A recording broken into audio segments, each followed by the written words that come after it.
ವಿಶೇಷವಾಗಿ ಇವತ್ತಿನ ಹಾಟ್ ಸುದ್ದಿ ರುದ್ರೇಶ್ ಅವರನ್ನ ಯಶವಂತಪುರ ವಿಧಾನಸಭಾ ಕ್ಷೇತ್ರದ ಬಿಜೆಪಿ ಅಭ್ಯರ್ಥಿಯಾಗಿ ಘೋಷಣೆ ಮಾಡಿದ್ದಾರೆ ಯಡಿಯೂರಪ್ಪ. ನಿಮಗೆ ಇದು ಎಷ್ಟು ಖುಷಿ ತಂದಿದೆ ಹಾಗೂ ಅದರ ಮುಂದಿನ ಸವಾಲುಗಳು ಈ ಎರಡಕ್ಕೂ ಅಂತ? ಈಗ ಕಳೆದ ಜುಲೈ 26ನೇ ತಾರೀಕು ನನ್ನ ಹುಟ್ಟಿದ ದಿನ ಆಯಿತು. ಸನ್ಮಾನ್ಯ ನಮ್ಮ ಪೂಜ್ಯ ಸಮಾನರಾದಂಥ ಯಡಿಯೂರಪ್ಪನವರು ಅವರು ವಿಶೇಷವಾಗಿ ಅರ್ಸಕ್ಕೆ ಬರ್ತಾರೆ.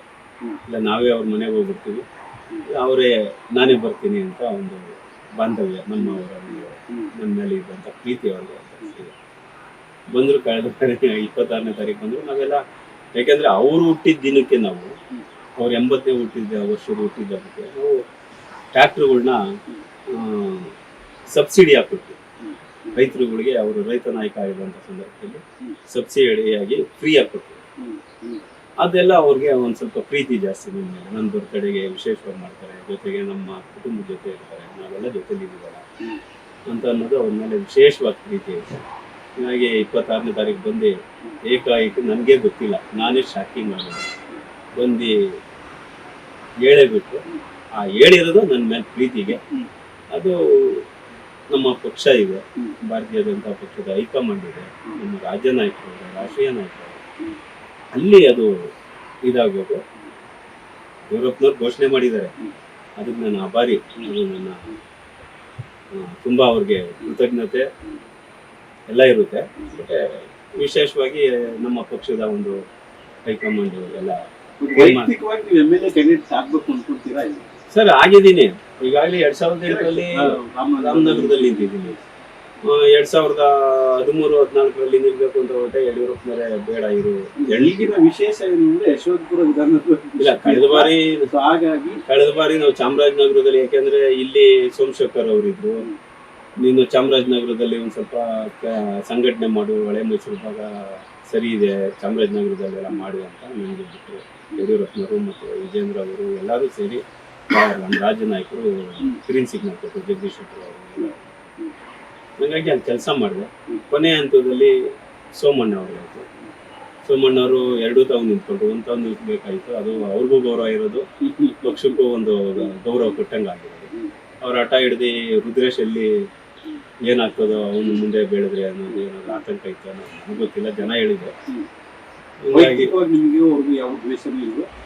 ಸರ್ ವೈಯಕ್ತಿಕ ಏನು ದ್ವೇಷ ಇಲ್ಲ ಸರ್, ಬಟ್ ನಿಮ್ಮನ್ನ ಬೆಳೆಸಕ್ಕೆ ಆ ಒಂದು ಸಪೋರ್ಟಿಂಗ್ ಸಿಸ್ಟಮ್ ಆಗಿ ಇರಲಿಲ್ಲ, ಅಥವಾ ಅವ್ರಿಗೆ ಅವಕಾಶ ಕೊಡಬೇಕು ಅನ್ನೋದು ಅವ್ರಿಗೆ ಮನಸ್ಸಿಗೆ ಬಂದಿಲ್ಲ. ಹೌದು, ಇರ್ಬೋದು. ಯಾಕೆಂದ್ರೆ ಅವರು ನಮ್ಮ ಕನಕಪುರದವರು. ನಾವು ಯಡಿಯೂರಪ್ಪನವ್ರಿಗೆ ಎಷ್ಟು ಗೌರವ ಕೊಡ್ತೀವಿ, ಇವ್ರಿಗೂ ಅಷ್ಟೇ ಗೌರವ ಕೊಡ್ತೀನಿ. ಅದ್ಯಾಕೆ ಕೊನೆ ಬಾರಿ ಈ ಥರ ಮಾಡೋದು ಗೊತ್ತಿಲ್ಲ. ಅವರೇ ಪ್ರಶ್ನೆ ಮಾಡಬೇಕು, ಅವರೇ ಉತ್ತರ ಕೊಡ್ತಾರೆ. ಬಟ್ ಈಗ ನೀವು ಸ್ಥಾಪನೆ ಮಾಡಿದ್ದೀರಿ, ಬಟ್ ವಿಶೇಷತೆ ನಾನು ಯಾಕೆ ಯಶವಂತಪುರ ಕ್ಷೇತ್ರದ ಬಗ್ಗೆ ಮಾತಾಡ್ತಾ ಇದ್ದೀನಿ ಅಂದರೆ, ಇದು ನಿಮಗೆ ವೈಯಕ್ತಿಕವಾಗಿ ಖುಷಿ ತಂದಿದೆ ಈ ಕ್ಷೇತ್ರದಲ್ಲಿ ನಿಲ್ಲುವಂಥದ್ದು. ಸರ್ ನಾನು 2008ರಲ್ಲಿ ರಾಮನಗರ ನಿಲ್ಬೇಕಾಗಿದ್ದು, ಯಶವಂತಪುರದಲ್ಲೇ ನಿಲ್ಬೇಕಾಯಿತು. ನಮ್ದು ಉತ್ತರಳ್ಳಿ ಕ್ಷೇತ್ರ ಆಯಿತು, ಅದರಲ್ಲಿ ಡಿಲಿಮಿಟೇಷನ್ ಆಯಿತು. ಅವಾಗ ನಾನು ರಾಮನಗರ ತಾಲೂಕು ಅಧ್ಯಕ್ಷ ಆಗಿದೆ, ಕ್ಷೇತ್ರದ ಅಧ್ಯಕ್ಷ ಆಗಿದೆ 2008ರಲ್ಲಿ.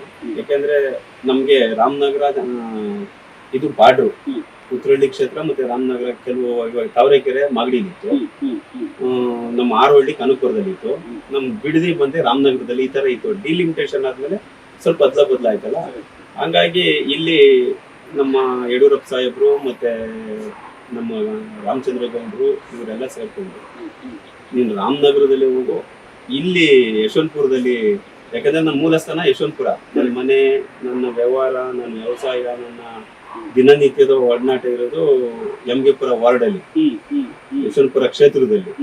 ಆಗ ಅವರು ಸೂಚನೆ ಕೊಟ್ಟರು, ನೀನು ಅಲ್ಲೇ ಕೆಲಸ ಮಾಡಿದ್ದೆ ಹೋದು, ಮುಂದೆ ನಿನಗೆ ಅವಕಾಶ ಕೊಡ್ತೀವಿ, ಇಲ್ಲಿ ಶೋಭಾ ಮೇಡಮ್ ಅವರು ಶಾಸಕ ಆಗಲಿ ಮಂತ್ರಿ ಆಗ್ತಾರೆ ಅಂತ ನನಗೆ ಸೂಚನೆ ಕೊಟ್ಟರು. ಹಾಗಾಗಿ ನಾನು ಅಲ್ಲೋಗಿ ನಿಂತ್ಕೊಂಡೆ. ಇಲ್ಲಿ ಶೋಭಾ ಮೇಡಮ್ ಅವರು ನಿಂತ್ಕೊಂಡು ಮಂತ್ರಿ ಆದ್ರು.